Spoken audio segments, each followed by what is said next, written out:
Hola, buenos días, ¿cómo están? Buen día, profe. Buenos días. ¿Cómo? ¿Por qué sueño? ¿Cómo es posible? Y súper tarde, 7:22 y yo empezando, no puede ser, qué barbaridad. Híjole, no, no, no, no. ¿Te toca exponer? Ah, con razón.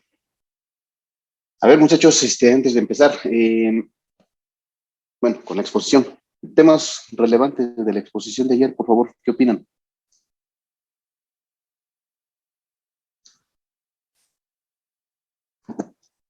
No se peleen, no se arrebaten el micrófono. Sí, Brandon. Profe, bueno, no sé de dónde saqué la idea o de dónde me quedó, pero por ejemplo, los precios de transferencia básicamente se dan entre empresas, pero finalmente como que hay ese beneficio, bueno, no sé cómo decirlo, si un beneficio o que por ejemplo, ok, mi empresa, bueno, mi empresa B, por así decirlo, me va a vender mercancía, pero recordemos que a lo mejor puede ser no al valor que está en el mercado, sino esa mercancía puede ser un poco más cara. O sea, finalmente con el fin de ayudar a, pues, digamos, a la empresa A, ¿no? No sé si es correcto este concepto o me estoy equivocando. No, puede ser como comentas, eh, los estudios de precios, como ahí lo comentaron tus compañeros. Bueno, hay ¿cuántas metodologías? Seis. La más usada es eh, el, el primero, que es método comparable. Este, esta metodología lo que tiene o lo que usa es justo eso, comparar precios.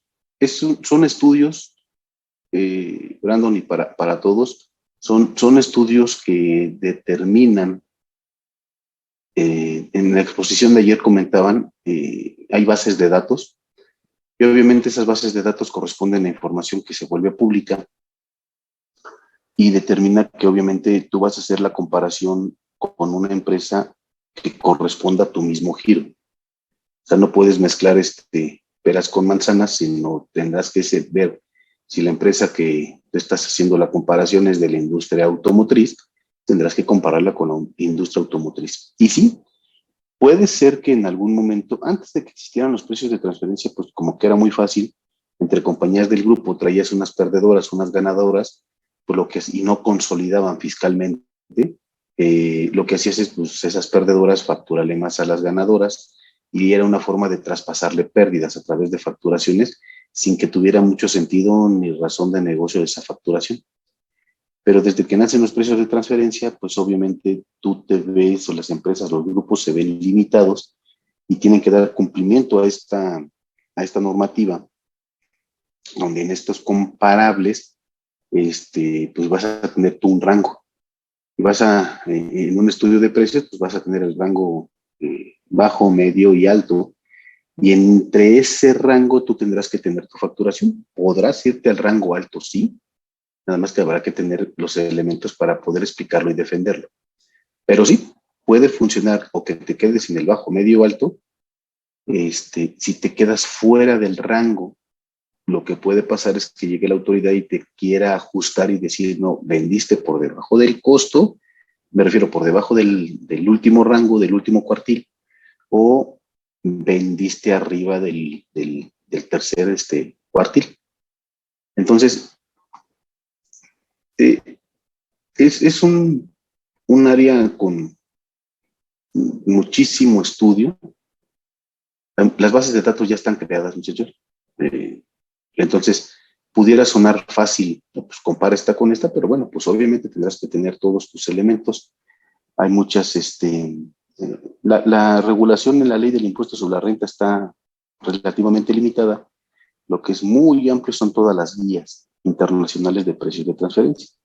Ahí es donde, pues, se vuelve todavía mucho más amplia el área, ¿no? pero en esencia puede funcionar así como lo comentas, Brandon. ¿Alguien más, muchachos? ¿Quedó? ¿Quedó?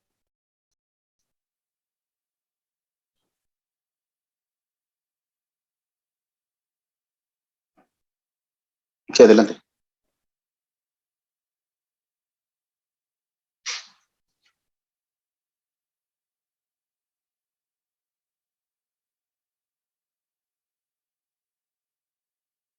Antes de que se firme. Ok, ok.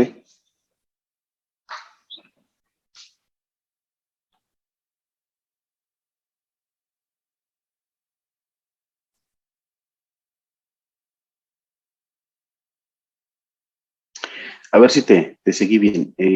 Lo que tú dices es, tú hiciste una operación, ejemplo, vendiste una marca o rentaste o estás cobrando algún tipo de regalía por la marca, la operación la firmaste antes de que el convenio estuviera vigente. Durante todo ese tiempo que no estuvo vigente el convenio, tú tendrás que aplicar la ley local porque el convenio no estaba vigente. Una vez que entra el convenio eh, o una vez que el convenio es vigente, en ese momento podrás aplicar el convenio y obtener los beneficios del tratado, independientemente que la operación la hayas firmado anteriormente. Sí, sí, respondí, Mauricio. Ok, de acuerdo. ¿Alguien más, muchachos? Temas de precios, la verdad, el área es bastante interesante y les he venido diciendo durante todo el semestre, bueno, yo cada vez me encuentro más contadores en el área. Antes era como que un área exclusiva para economistas, algunos, inclusive matemáticos me ha tocado ver por todos los modelos sí, modelos matemáticos que tienen que desarrollar, pero esta área también es una buena área de oportunidad para poder laborar también nosotros, ¿no? ¿Algo más? ¿Quedó claro con la exposición? ¿Quedó un poco mucho más claro entonces cómo funcionan los precios de transferencia?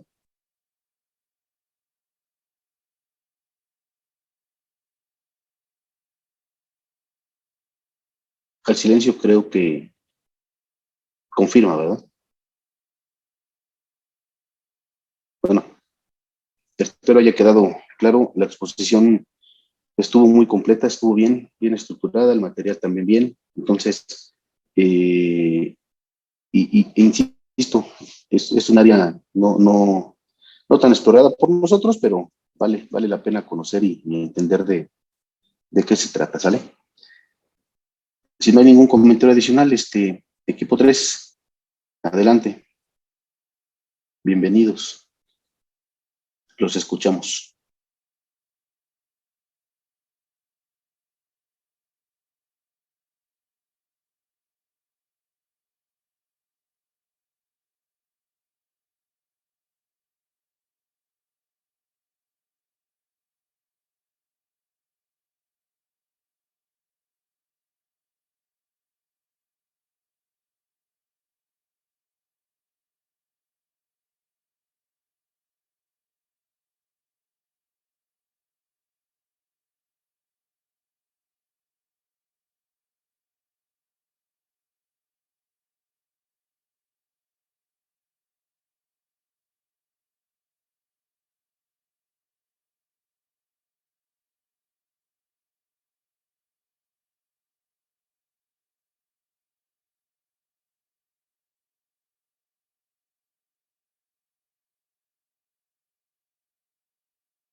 Buenos días, profesor y compañeros. Nosotros somos el equipo 3, que se conforma por José Ricardo, Fer, Juan Pablo, Leonardo, Marian, Eric, Jessica, Mauricio y yo, Belén. La siguiente, por favor. El primer caso es el 7 de septiembre de 2020, Mexican enajena la marca a Holanda en $2.5 millones.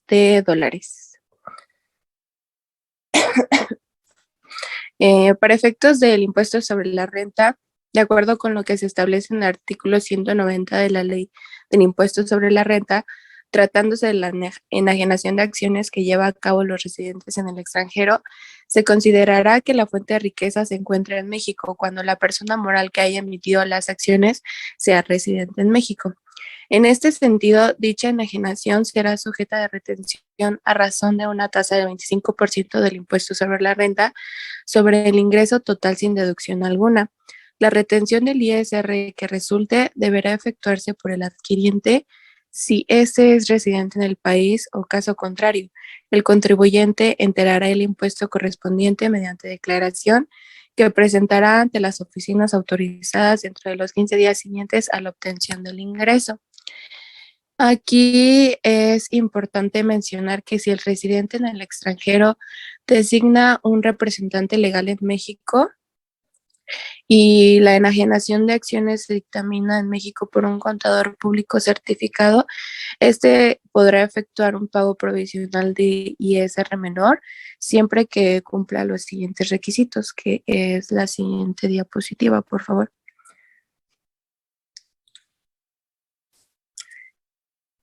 Los requisitos son la designación del representante legal en México, que su fecha límite deberá realizarse a más tardar en la fecha en que deba presentar la declaración del impuesto causado. El pago del ISR dentro de los 15 días siguientes a la obtención del ingreso, como ya se mencionaba antes.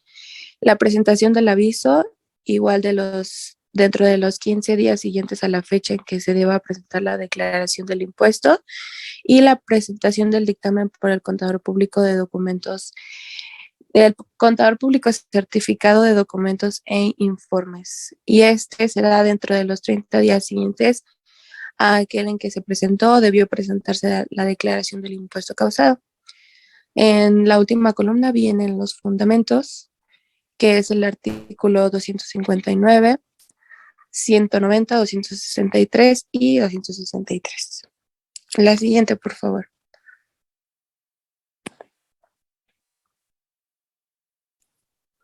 Ahora vamos con los efectos del IVA. Para comenzar, es importante hacer énfasis en un par de definiciones que nos proporciona la ley en cuanto a esta operación de enajenar una marca al extranjero.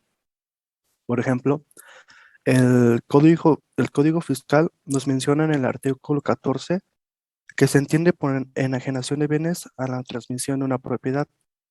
Por su parte, la Ley Federal de Protección a la Propiedad Industrial nos dice que en el artículo 171 nos dice que se entiende por marca a todo signo perceptible por los sentidos y susceptibles de representarse de manera que permita determinar el objeto claro y preciso de la protección, que se distinga productos o servicios de otros de su misma especie o clase en el mercado.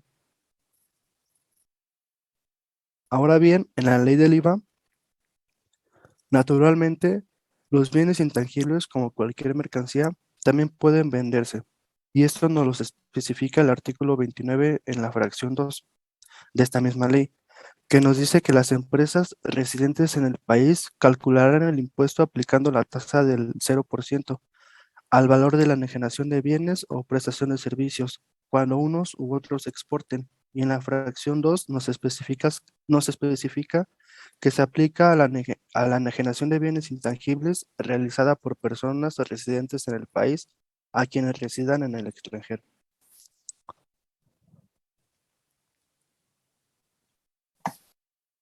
Para este punto, los tratados, la enajenación de acciones se considera que es un establecimiento permanente, ya que dentro del Tratado de México con los Países Bajos, que fue publicado en el Diario Oficial de la Nación el 29 de diciembre del 2009, en el artículo 5, el establecimiento permanente se define como un lugar fijo de negocios mediante el cual una empresa realiza toda o parte de su actividad, ya sean las sedes, oficinas o sucursales. por la enajenación de acciones se toma como establecimiento permanente. En este establecimiento permanente no se incluyen que, por ejemplo, bodegas para almacenar mercancía o solo en donde se entregan los bienes o mercancías que pertenecen a la empresa. La siguiente, por favor. Los beneficios de la empresa de uno de los estados solamente puede someterse a la imposición de este estado. Esto viene en el artículo 7, en el primer párrafo. La siguiente, por favor. Se permite la deducción de los gastos efectuados para realizar las actividades correspondientes al establecimiento permanente. Estos son los gastos de dirección generales de administración que se efectúan en el estado en el que se encuentra el establecimiento permanente, como en la otra parte. Esto viene en el artículo 7, en el párrafo 3 del tratado. La siguiente, por favor. Y los beneficios imputables al establecimiento permanente se calcularán cada año por el mismo método, a no ser que existan otros motivos válidos y suficientes para proceder de esta forma, como algún incumplimiento de alguna de las partes. Y no serán deducibles los montos cobrados, que ya sean regalías, honorarios u otros pagos distintos que sean cobrados en otras oficinas, o sea, diferentes al establecimiento permanente, a menos que sea en caso de por medio de una institución bancaria y los beneficios lleguen a, el dinero sea puesto a disposición del establecimiento permanente. La siguiente, por favor.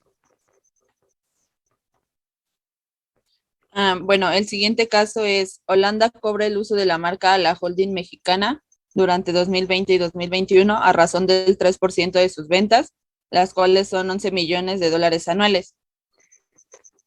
Para el impuesto sobre la renta tomamos el título 5 que habla de los residentes en el extranjero con ingresos provenientes de una fuente de riqueza ubicada en territorio nacional.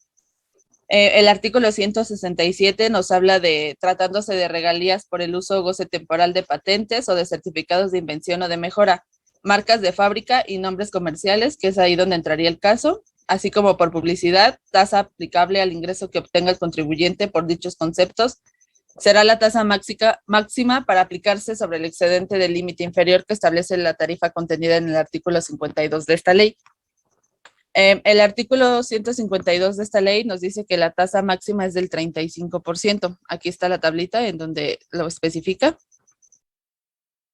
Y para el cálculo del ISR, bueno, primero hice el tipo de cambio, que $1 es igual a 20.02 pesos mexicanos. Entonces, 11 millones de dólares es igual a 220.257.400 pesos mexicanos, que es lo que se tiene de ventas, pero dice que solamente cobra el 3% de estas ventas, que serían 6.607.722, aplicándole la tasa máxima del artículo 152 de la ley del ISR, que es el 35%, el ISR determinado sería de 2.312.702.70.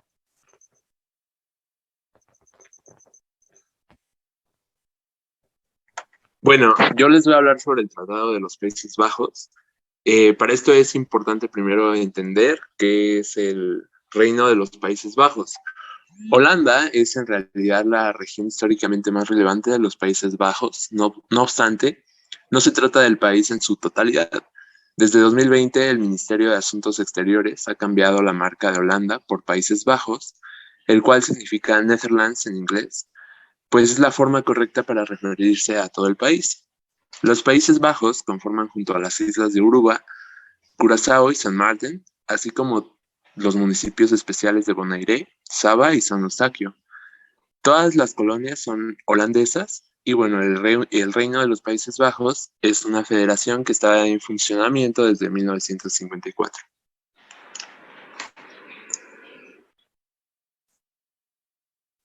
La siguiente, por favor.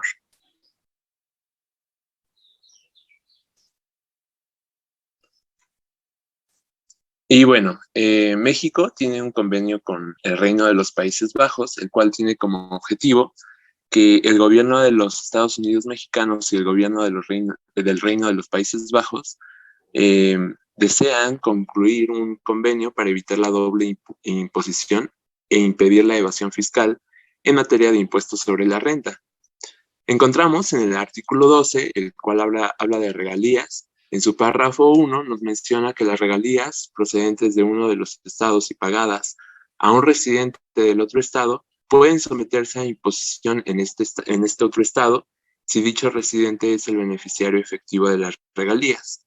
Sin embargo, estas regalías pueden también someterse a imposición en el estado del que procedan y de acuerdo con la legislación de este estado.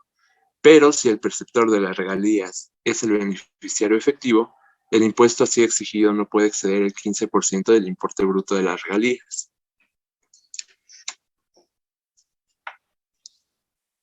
Y bueno, aquí tomamos el caso que mi compañera ya había mencionado, pero como lo dijo el artículo 12 de regalías, en vez de tomar el 35% de la tasa del ISR, se tomaría el 15% porque es el máximo que nos está indicando el convenio, dándonos como resultado un ISR de 991,158.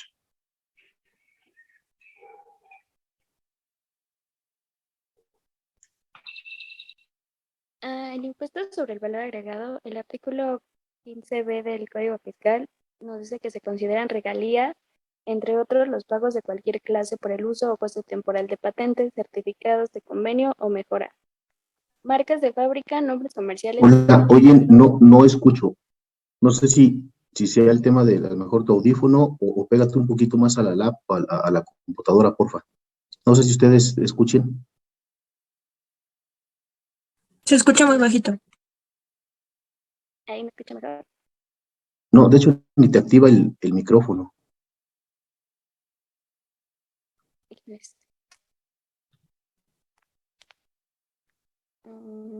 ¿Y ahí ya me escucha mejor?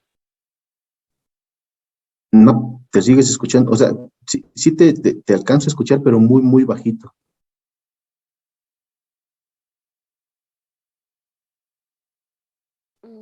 Que estoy pegada al micrófono.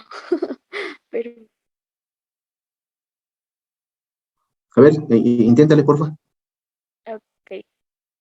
El Listo, artículo, un poco mejor. Dale, adelante.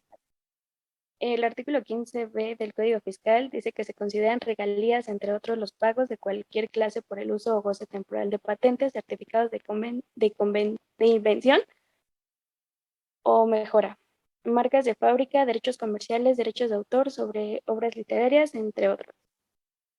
Y eso nos dice que el uso de la marca se podría considerar como un activo intangible o un bien intangible. Y el artículo 1 de la ley del IVA nos dice que están obligados al pago del impuesto al valor agregado las personas físicas y morales que en territorio nacional realicen los actos o actividades de otorgamiento del uso o goce temporal de bienes, y este se calculará a los valores que señala esta ley la tasa del 16% del impuesto.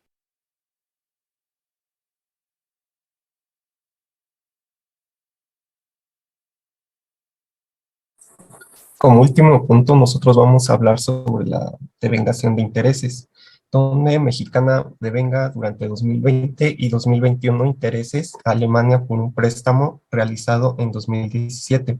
Los intereses no se han pagado, el interés mensual es de $105,000. Siguiente, por favor. Impuestos sobre la renta. Nosotros, al tener una deuda con el extranjero, tenemos que irnos directo a lo que es el título 5, como ahí se menciona, y directamente al artículo 166, tratándose de intereses. Estos intereses pues surgen de una deuda que se adquiere, ya sea a corto, mediano o largo plazo, y con un contrato de por medio, donde se menciona en el artículo 166. Siguiente, por favor. Sobre el impuesto sobre la renta y enfocándonos en el artículo 166, pues nosotros al ver un préstamo solo nos basamos en dos fracciones de este mismo artículo, donde la primera fracción nos marca un 10% en los siguientes casos. En el inciso A los intereses pagados a las siguientes personas, siempre que proporcionen al servicio de administración tributaria la información que éste solicite. En el inciso B, a los intereses pagados a residentes en el extranjero provenientes de los títulos de crédito colocados a través de bancos o casas de bolsa. Y en el inciso C, a la adquisición de un derecho de crédito de cualquier clase, presentes, futuros o contingentes. Siguiente, por favor. En la fracción 2, en el caso de esta fracción, se refiere a bancos que normalmente están dirigidos a inversionistas y también hace referencia al artículo 8 de la ley de ISR, que nos dice que para los efectos de esta ley, pues se va a considerar intereses, cualquiera que sea el nombre con que se le designe a los rendimientos de crédito de cualquier clase. Y también se entiende que, entre otros, son intereses los rendimientos de deuda pública, de los bonos u obligaciones. También aquí se van a incluir descuentos, primas y premios. Los premios de reportes o de préstamos de valores y también el monto de las comisiones que correspondan con motivo de apertura y garantía de créditos. En esta fracción 2 vamos a aplicar un 4.9% en los siguientes casos, que son inciso A los intereses pagados a residentes en el extranjero provenientes de títulos de crédito colocados entre el gran público inversionista, a los que se refiere el artículo 8, que ahorita ya les leí, así como la ganancia proveniente de su enajenación, los percibidos de certificados, aceptaciones, títulos de crédito, entre otros. Siguiente, por favor.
En cuanto al convenio entre los Estados Unidos mexicanos y Alemania, en el artículo 11, nos vamos al artículo 11, que es el de los intereses, que en forma general hace referencia a lo que se dispone en la OCDE o en la OCDE, y se precisa en el párrafo segundo que si el beneficiario efectivo de los mismos intereses es el residente del otro estado contratante, aplicará los montos convenidos en el nuevo acuerdo.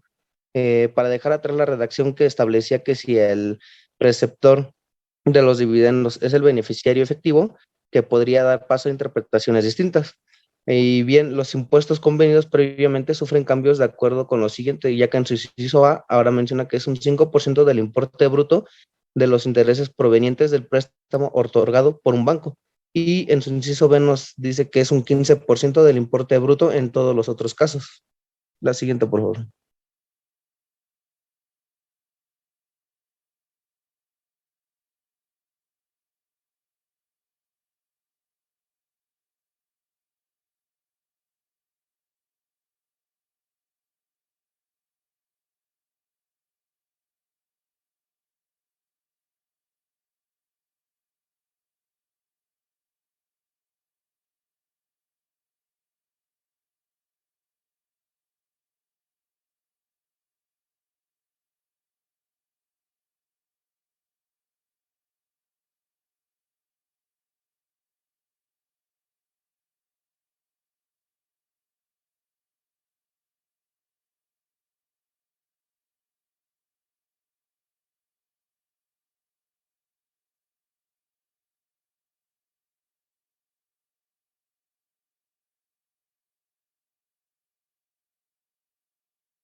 Y ahora bien, en cuanto al impuesto sobre el valor agregado, en su artículo 15 nos dice que no se pagarán los impuestos por las prestaciones de los siguientes servicios.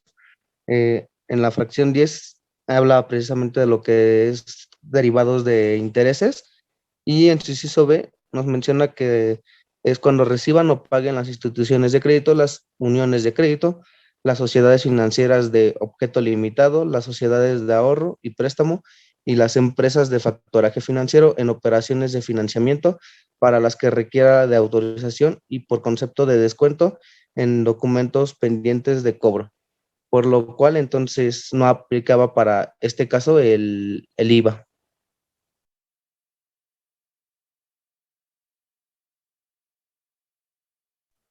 Bueno, y esto sería... ah,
Ok, gracias. Antes de preguntar yo algún comentario, muchachos, dudas con la exposición.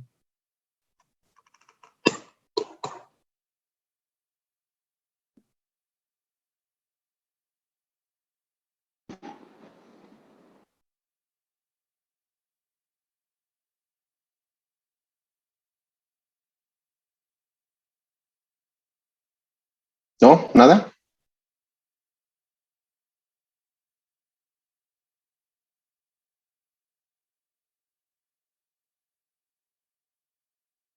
Brandon. Ah, entonces, finalmente, al final comentó que era mejor no tener un tratado, ¿no? Bueno, en este caso, ¿cómo decirlo? Este, mm, no, es que no sé cómo plantear mi pregunta, pero como que sí quedó ahí. Ajá.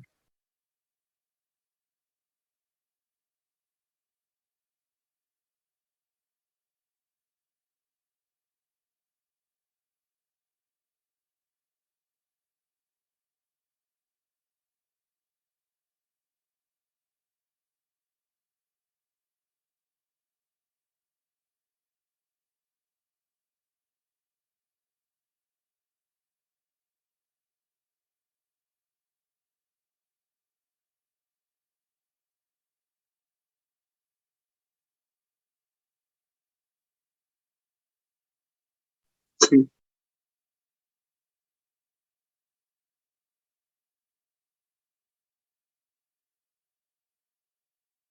sí, es correcto. Sí, sí, sí.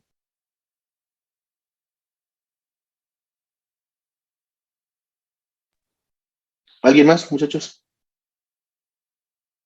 ¿Estuvieron de acuerdo con todo?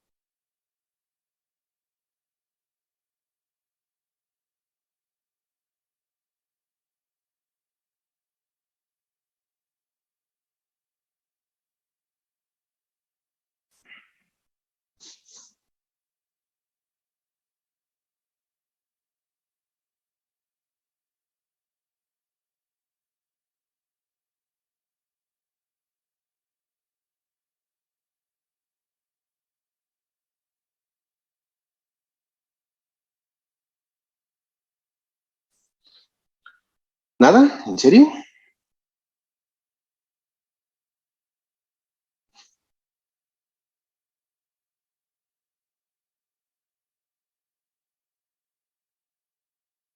A ver, equipo 3, por favor.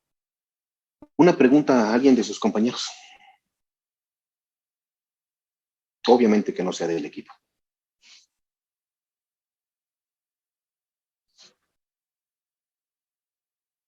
Solo una.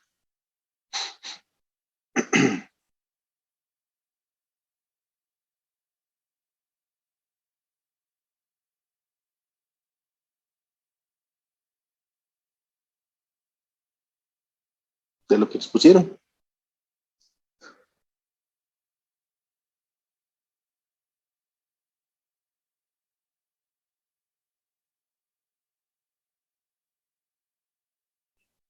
Solo una.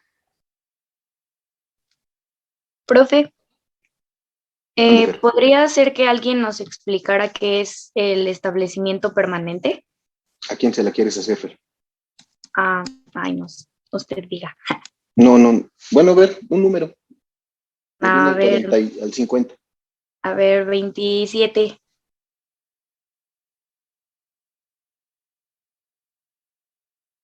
Martínez Blancas, Luis Antonio.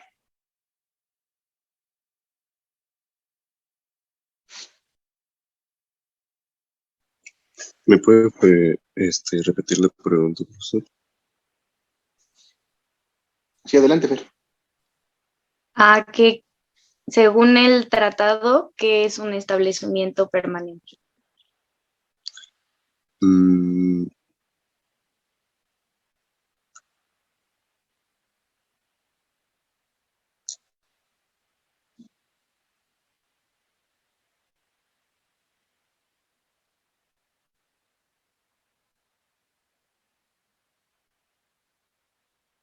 pues brevemente en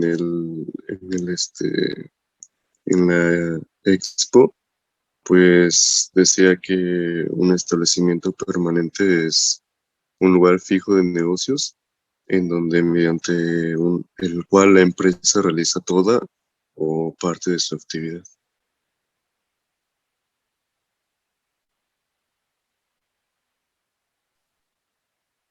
¿Estás de acuerdo, Fer?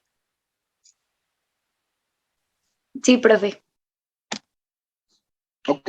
Bueno, a ver, se nos agotó el tiempo.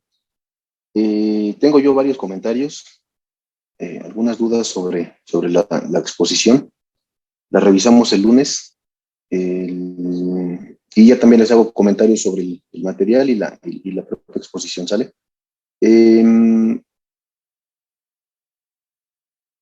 ¿Algún comentario antes de terminar? ¿Nada?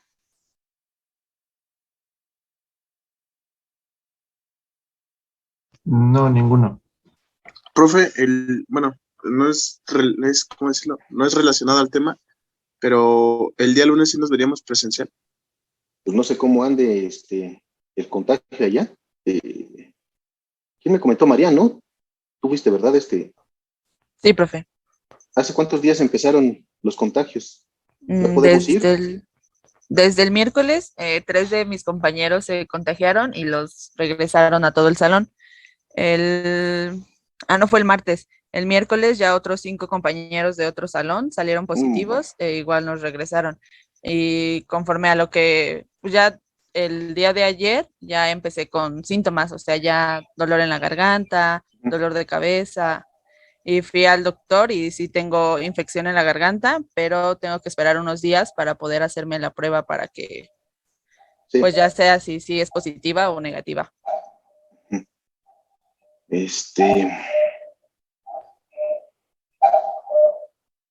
hacemos? Pues bueno, a ver, creo que no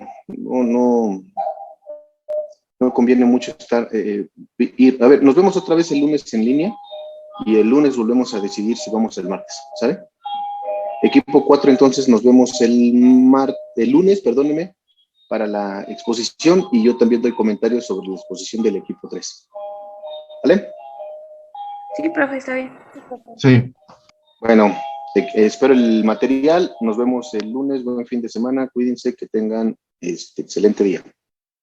Hasta luego. Gracias, profe. Bye.